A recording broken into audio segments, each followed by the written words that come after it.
Halo, selamat datang kembali lagi bersama Arga dari Creative Trader. Dalam video kali ini saya akan membahas mengenai satu topik yang sedang hot di kalangan investor, bahkan mungkin seluruh Indonesia, seluruh media sedang membahas, yaitu topik tentang eh, diresmikannya merger antara Gojek dan Tokopedia kemarin.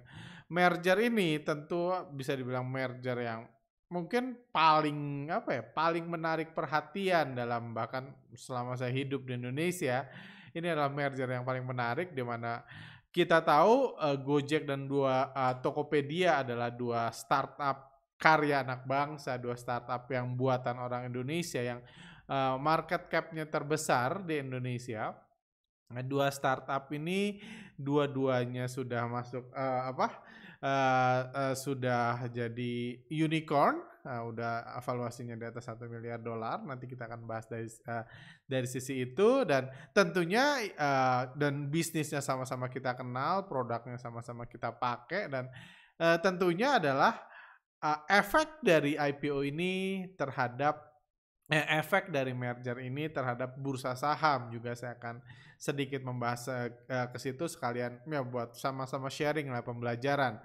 Karena seperti Anda ketahui, kalau Anda yang rajin nonton podcast Bicara Bandar, Anda tahu sejak beberapa bulan terakhir saya cukup aktif berkecimpung mempelajari dunia startup ini, karena menurut saya ini adalah the future of investment. Tahun lalu saya mengatakan startup adalah the future of value investing, venture capital adalah future of value investing, yang dulu waktu kakek kita pernah dengar istilah value investing, orang tua kita, sekarang kan itu sudah berakhir, future-nya adalah startup. Dan mulai tahun ini saya akhirnya berkecimpung, saya sekarang jadi bagian dari salah satu startup yang menurut saya punya prospek besar juga. Tapi saya nggak di sini untuk ngomongin startup itu, karena harapan saya pengen menggabungkan tentang knowledge saya di bursa saham, tentang bisnis kuliner di bursa, tentang bandar-bandar, bagaimana cara menggerakkan harga saham, dengan bisnis startup yang memang sedang booming-boomingnya, menurut saya the future,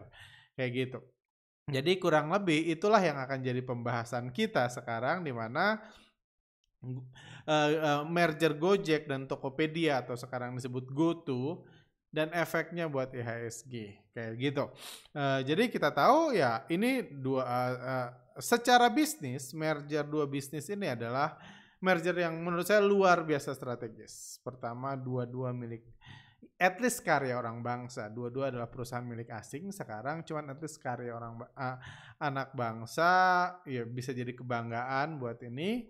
Gojek sendiri kita tahu ya, dia ya Gojek gitu, yang merubah begitu banyak kehidupan di Indonesia adalah Gojek, dan ya akhirnya disusul oleh Grab, di mana dari GoRide-nya, GoCar-nya, dan armadanya yang entah berapa juta sekarang dan lain-lain, itu merubah bisnis, merubah kehidupan, memberikan kenyamanan lebih dan lain-lain. Gojek sendiri menurut saya perusahaan yang sangat unik di dunia. Saya belum pernah melihat perusahaan sejenis ini di dunia. Kalau Tokopedia kan mungkin ngikut Amazon dan lain-lain, itu sudah dikenal. Cuman mergernya dengan Tokopedia itu sangat sangat baik buat ekosistem, karena kita tahu Tokopedia fokusnya adalah ya bisnis online shopping atau ekosistem perdagangan itu. Jadi yang ngeganti toko-toko lah. Goalnya kan menghilangkan semua toko. Kalau bisa di Indonesia semua diganti jadi Tokopedia. Tokopedia sendiri kalau saya ini tractionnya kesusul oleh Shopee beberapa setahun terakhir ini. Cuman dengan merger dengan Gojek ini jadi kekuatan yang sangat besar, dan bahkan kalau Anda pernah tinggal di luar negeri atau ini Anda di Inggris, di Amerika, Anda tentu pernah dengar tentang Amazon Prime, di mana Amazon itu membuat bisnis yang sangat menguntungkan, dan salah satu yang ditawarkannya adalah one day delivery. One day delivery, jadi Anda pesan hari ini, besok udah sampai, dijamin.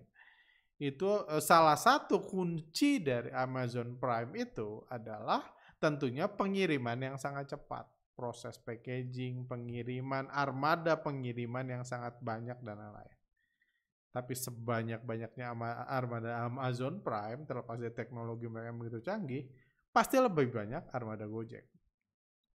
Jadi ini bisa jadi apa ya? Bisa jadi ya menurut saya ini langkah strategis yang sangat bagus, Gojek, GoTo atau GoTo apapun sebutannya, dan ini sesuatu yang menurut saya sangat sangat berpotensi karena satu sedia toko, satu sedia produk, satu sedia pengiriman, dan ini bisa jadi kolaborasi yang sangat kuat di Indonesia. Jadi menurut saya ini sesuatu yang sangat menarik sangat menarik dan hal menarik lainnya adalah bisnis ini yang menarik adalah kita tahu Tokopedia selama ini bekerja sama dengan OVO.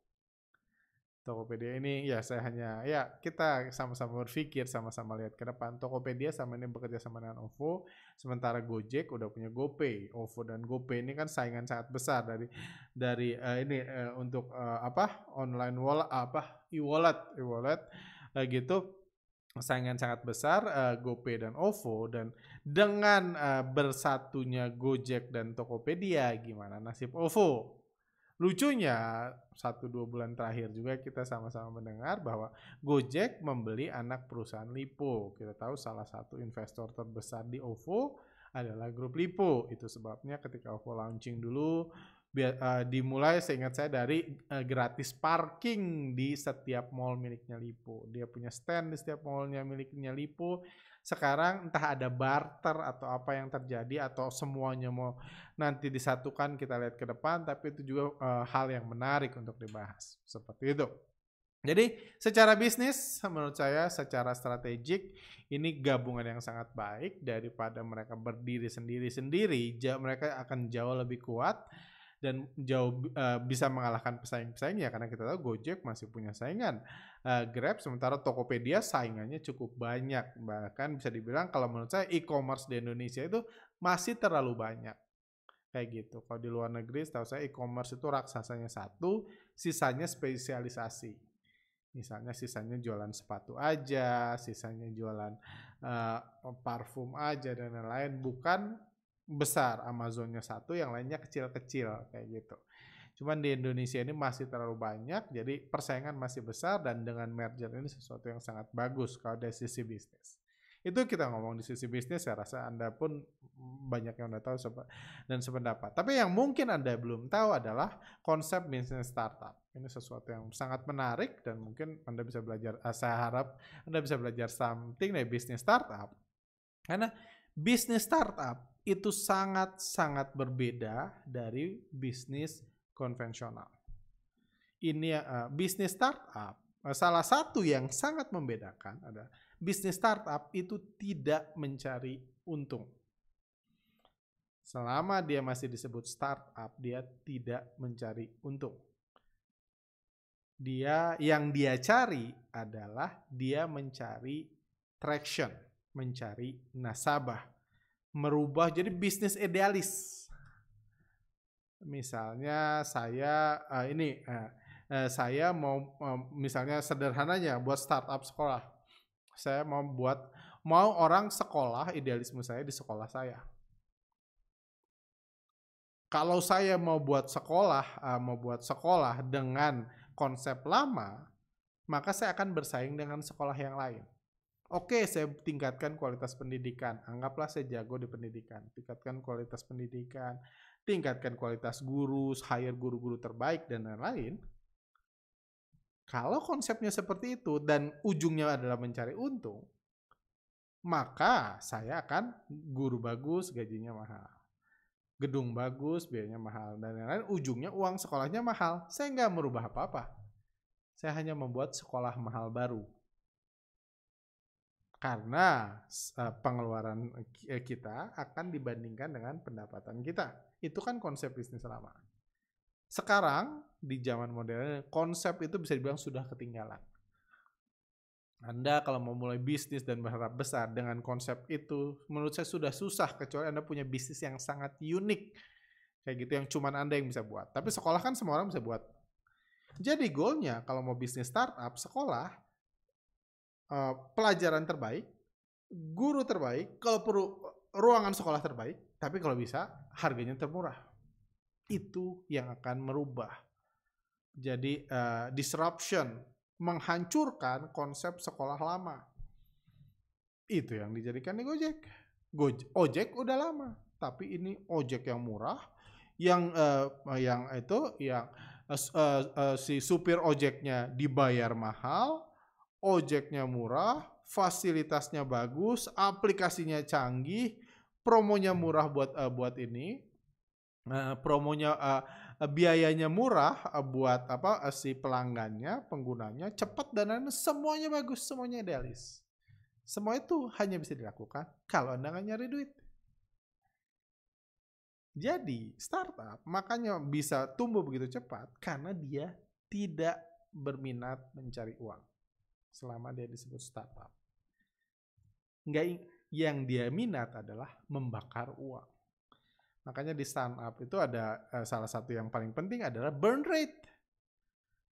Kira-kira kalau lu dikasih uang 100 miliar dibakar dalam berapa bulan?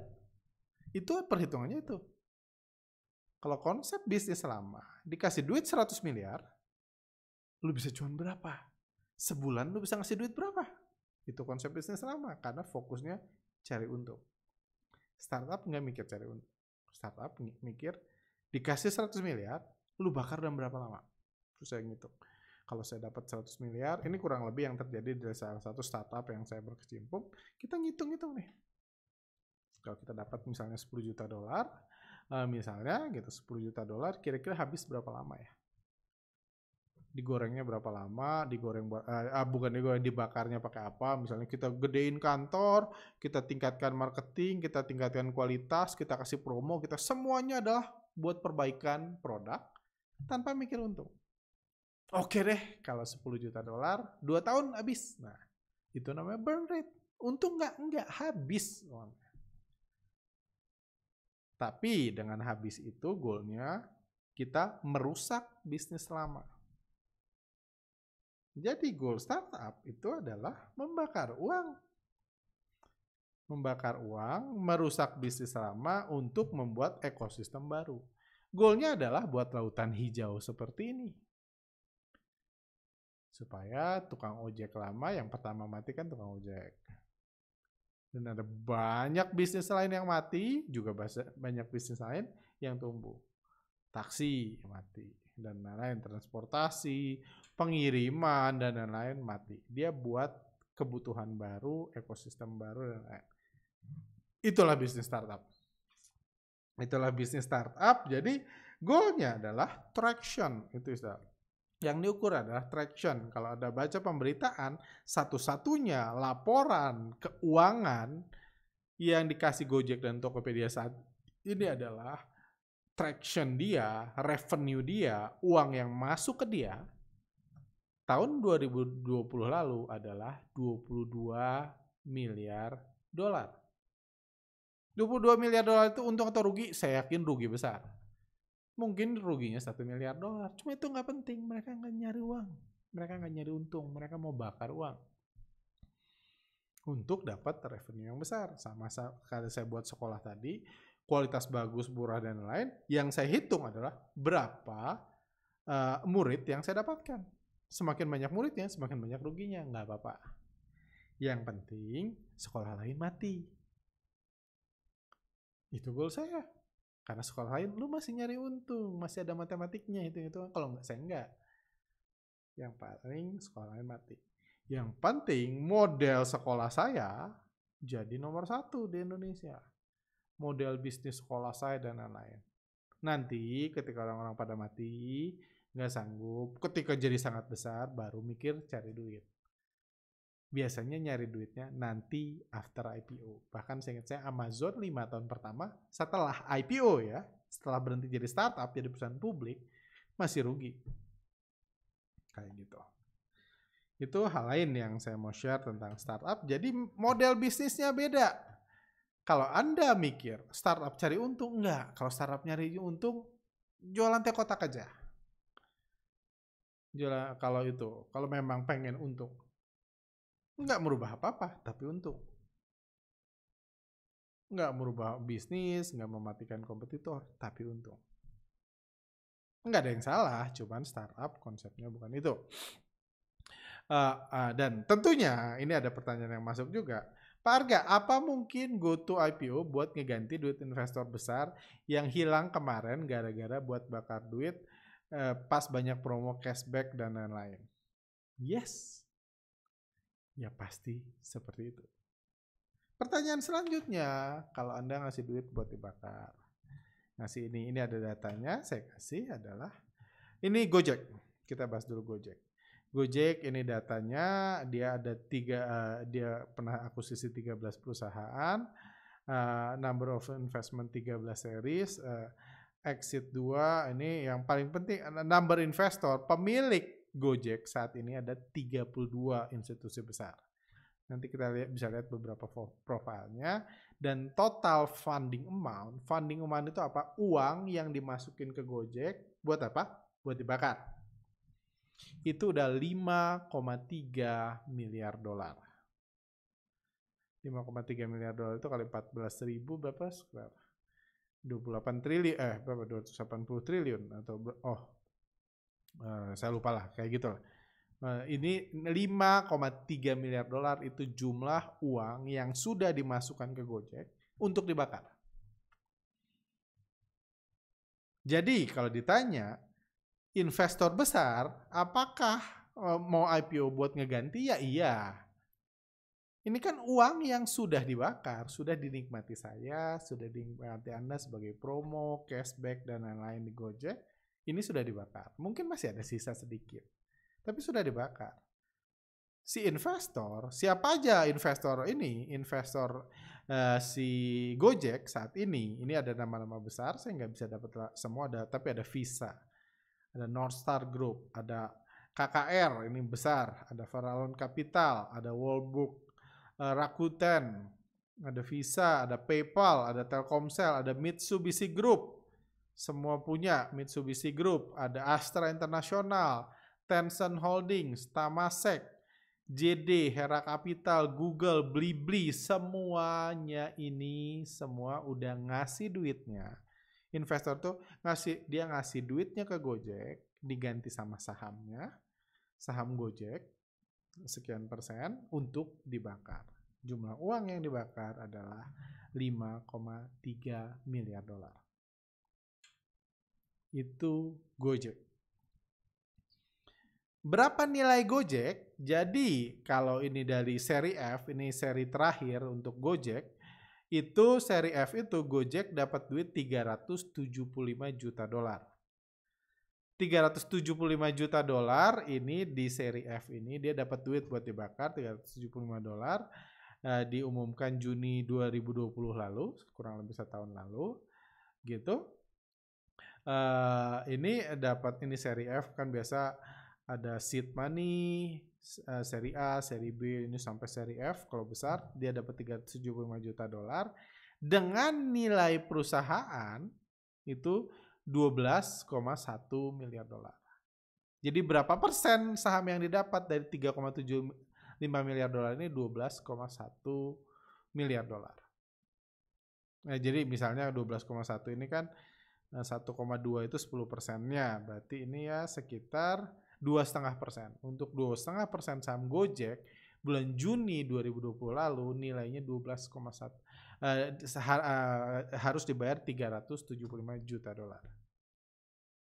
Jadi ada nilai Gojek sekarang ada 12,1 miliar dolar. Ini Gojek. Kalau Tokopedia lebih kecil.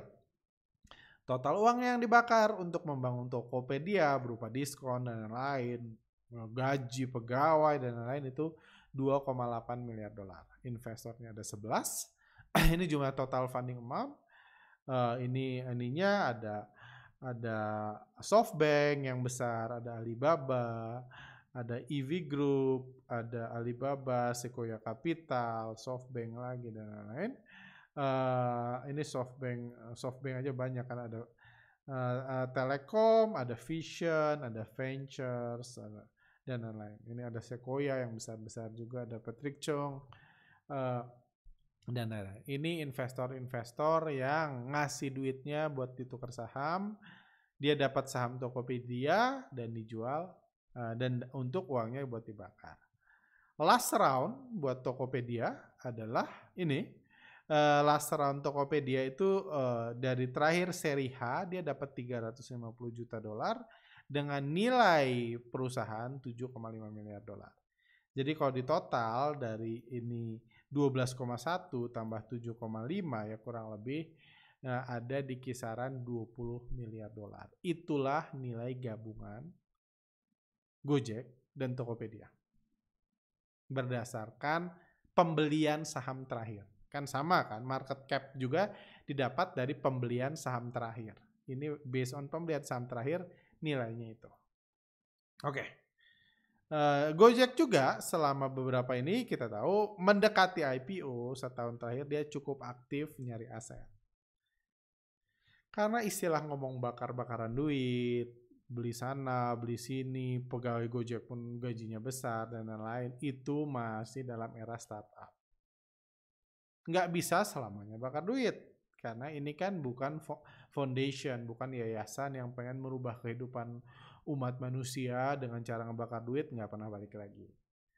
At one point, yang ngasih duit itu, yang mayoritas adalah investor asing, dia pengen balikkan duit. Duitnya dari mana? Ya didapat dari rakyat lagi kan. Dari orang-orang yang duitnya nggak dibakar, yang mungkin nantinya pengen jadi pemegang saham Gojek. Dan untuk IPO, untuk perusahaan IPO dia butuh aset. Ya dong. Gojek asetnya apa ya? Bingung juga asetnya apa kan? Motor bukan punya dia.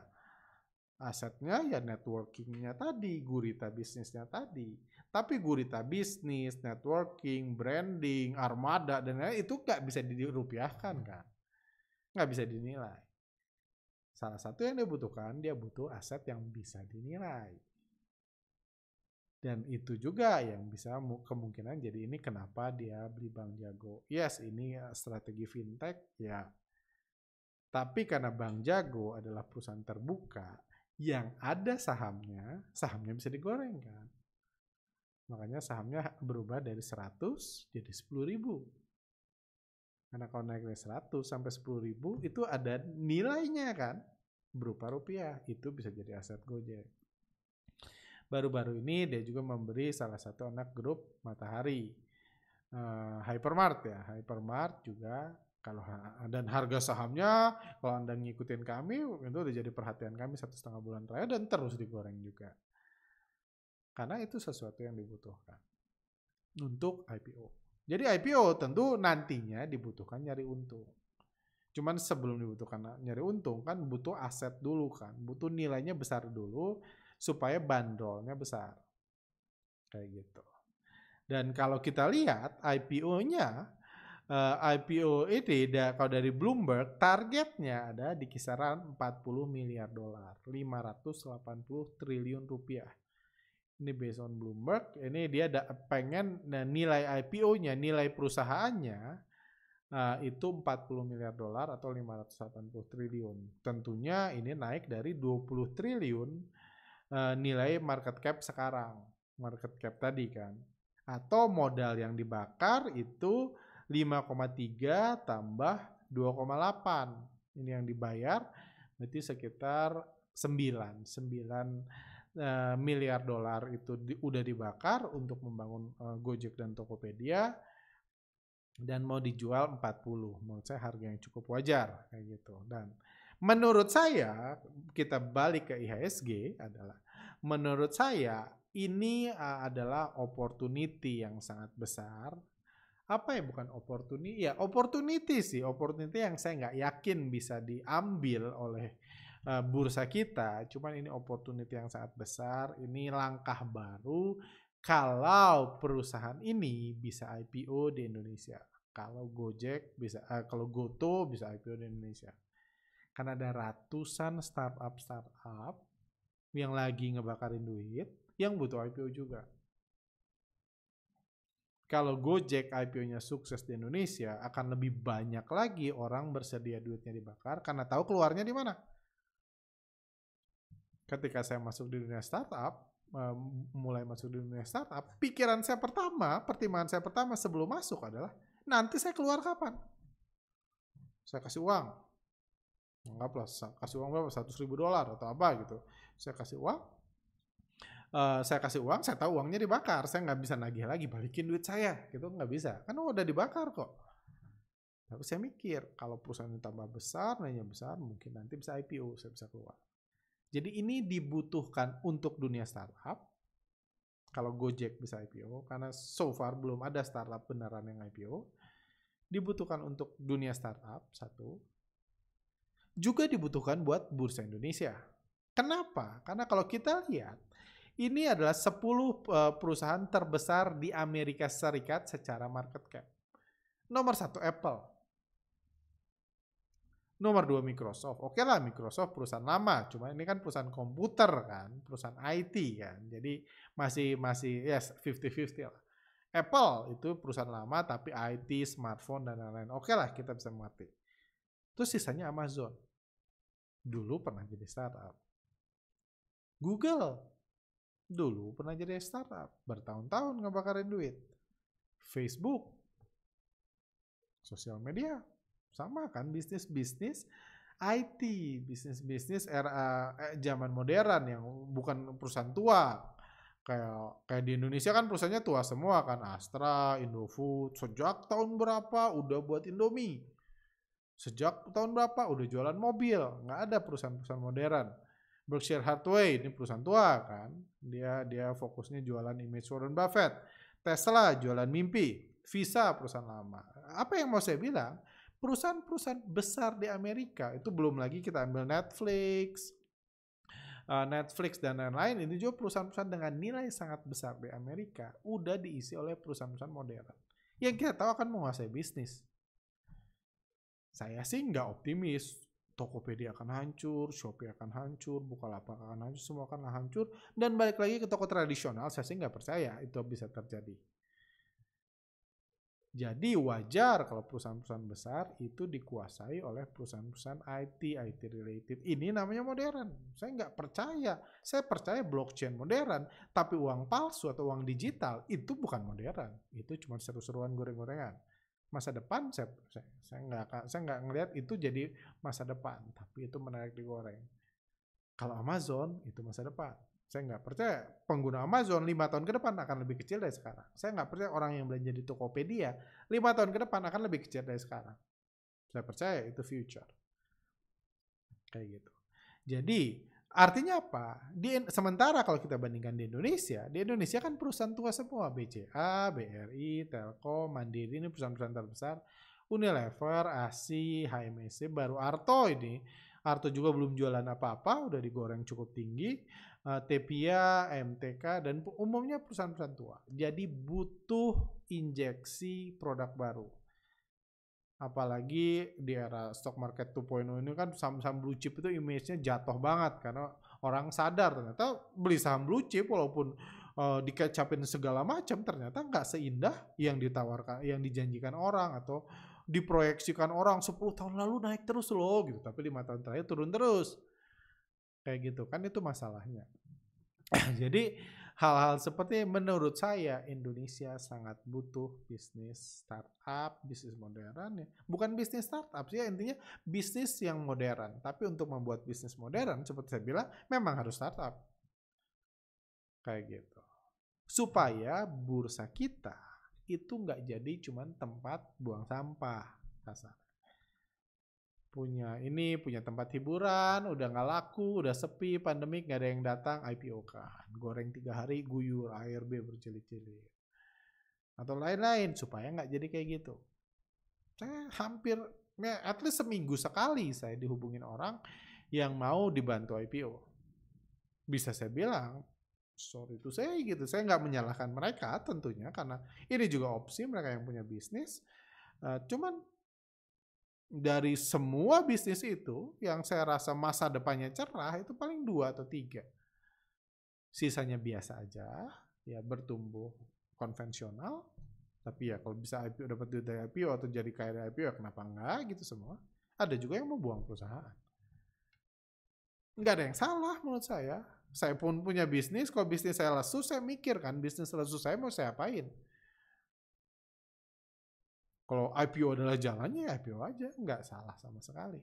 Saya pun mendukung-dukung aja, saya sarankan gini dan lain-lain. Cuman kalau memang IPO di Indonesia seperti 2-3 tahun terakhir isinya gitu semua, lama-lama pamor pasar modal semakin turun. Jadi memang butuh suntikan startup. Cuman masalah selanjutnya adalah dengan nilai 58 triliun rupiah, itu gimana IPO-nya? Karena 58 triliun rupiah anggaplah 20%-nya, 20%-nya dijual ke publik gitu. 20% itu kan hampir 58 berarti 116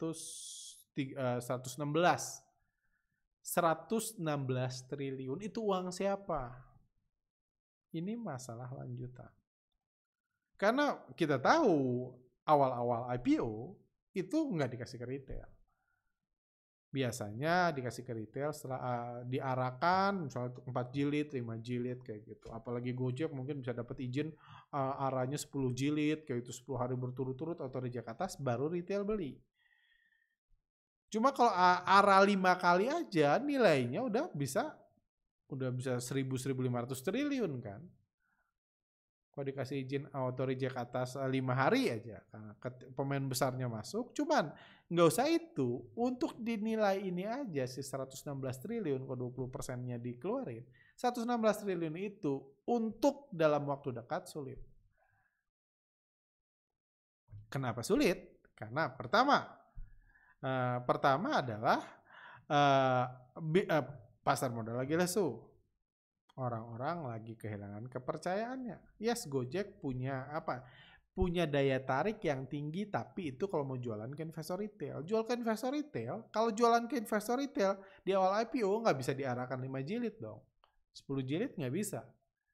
Jadi harus jual ke investor strategis dulu. Investor strategisnya siapa? Sekarang pas bisnis reksadana lagi lesu, manajer investasi pemerintah lagi takut untuk invest karena krisis bandar dan lain-lain.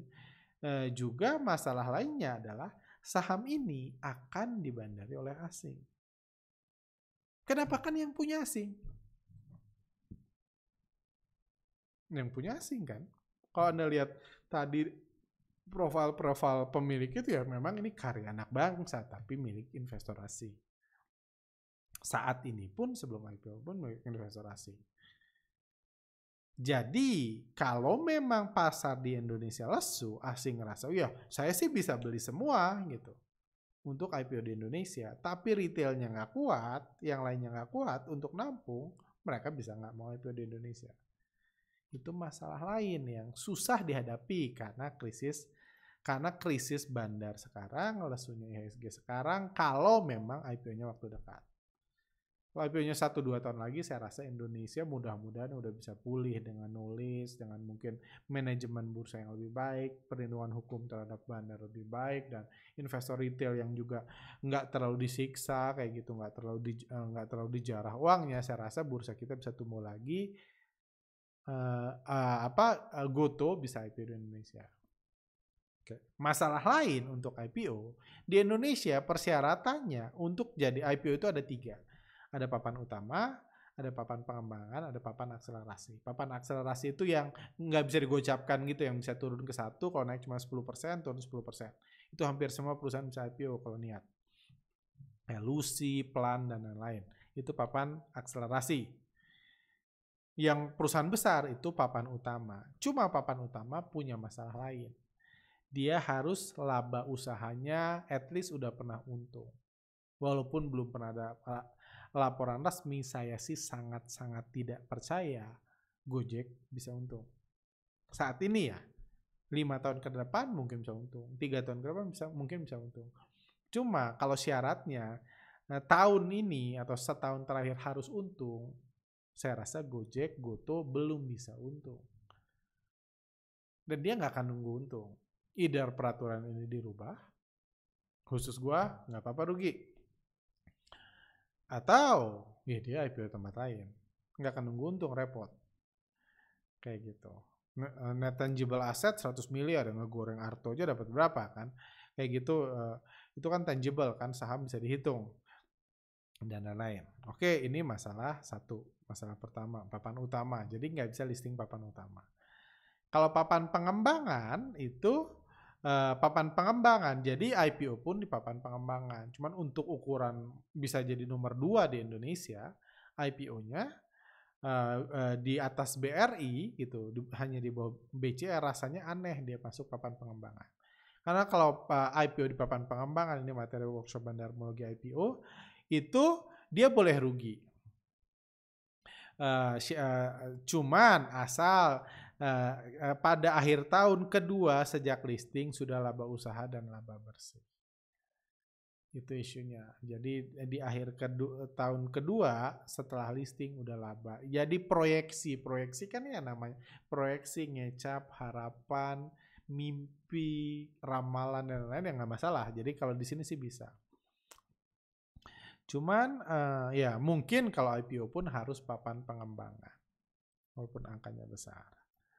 Kayak gitu. Jadi sebenarnya ada beberapa masalah di Indonesia ini untuk kalau IPO ini. Jadi goalnya adalah yang tadi juga dia siap untuk dual listing di Bursa Saham RI. Dual listing itu contoh satu-satunya, sayangnya kami belum pernah belajar banyak, itu IPO Telkom. Telkom itu ada di IPO kan di Bursa Indonesia, ini tahun 9 berapa lalu ya? 95 lalu, juga di Amerika. Di Amerika 700 juta lembar, ini sebelum stock split dan lain, sebagiannya di ini. Dan menariknya, saya nggak ngerti gimana konsep perbandarannya, gimana ngaturnya, grafik bursa di Amerika, grafik Telkom di Amerika dan di Indonesia mirip. Menurut saya itu pun nggak menarik. Ya maksudnya ya grafiknya mirip tapi dibagi dan lain-lain ya. Menurut saya kalau ya pandangan saya jauh lebih menarik kalau listingnya dibagi 2. Ya, iya. Saya rasa Indonesia kalau memang dalam waktu dekat nggak bisa. Mungkin anak perusahaan GoTo-nya aja dibagi di Indonesia. Atau mungkin Tokopedia-nya di Indonesia gitu dibuat pembagian ke apa, itu menurut saya itu jauh lebih menarik daripada double listing. Atau memang yang harapan kita nggak terjadi adalah dia di luar negeri semua, di Amerika semua dan lain-lain. Menurut saya itu sesuatu yang nggak kita harapkan karena ya kembali lagi menurut saya Indonesia, Bursa Efek Indonesia butuh ada startup, apalagi startup nomor 1 listing di bursa kita. Walaupun mungkin cuma go clean-nya doang lah, apa ya nggak apa-apa lah, asal ada anaknya IPO di Indonesia, ada uang yang masuk dari ini supaya bisa lebih apa ya, bisa ngasih sentimen baru buat Indonesia. Karena senang nggak senang masa depan kita, masa depan bisnis itu kemungkinan besar akan dikuasai oleh startup. Saya percaya seperti itu. Ini bukan mimpi yang digoreng-goreng, ini realita yang kita lihat setiap hari. Ini realita yang Anda bisa rasakan setiap hari, seberapa sering Anda belanja online sekarang dibanding belanja onsite, offline. Seberapa banyak Anda menggunakan jasa Gojek dan lain-lain. Kayak gitu, even di masa pandemik sekalipun. Jadi menurut saya, dan ya, kerjaan startup gitu buat disruption. Kalau startup nggak masuk IPO di Indonesia, yang masuk adalah perusahaan yang mau exit. Yang bisnisnya udah hancur sama startup, dia mau keluar jualan di ini. Itu sangat nggak bagus buat Indonesia. Jadi kurang lebih begitu pandangan saya. Semoga Anda bisa belajar something dan mari kita doakan supaya GoTo ini bisa di IPO di Indonesia. Either dia double listing, sebagian-sebagian atau anak perusahaannya. Karena menurut saya ini salah satu kunci penting untuk terjadi tahun ini atau tahun depan untuk pertumbuhan Bursa Efek Indonesia di masa yang akan datang adalah IPO si GoTo ini. Saya sangat mendukung, semoga ada solusi yang didapat baik dari sisi permodalan, investor dan lain-lain. Dan buat investor retail masih banyak waktu untuk menganalisa, untuk memutuskan mau masuk atau enggak, IPO kira-kira kebagian atau enggak dan lain-lain. Ada masih banyak waktu untuk bisa sama-sama belajar dan menganalisa. Ya karena ya bandarmologi IPO itu sesuatu hal menarik lain yang tentunya kami pelajari dan bisa belajar. Kayak gitu. Oke. Saya harap Anda bisa belajar something, bisa berguna saya ini. Kalau ada punya pendapat, masukan, pertanyaan, silahkan masukkan di kolom komentar. Saya akan bahas di podcast kami selanjutnya. Thank you, sehat selalu, sampai jumpa.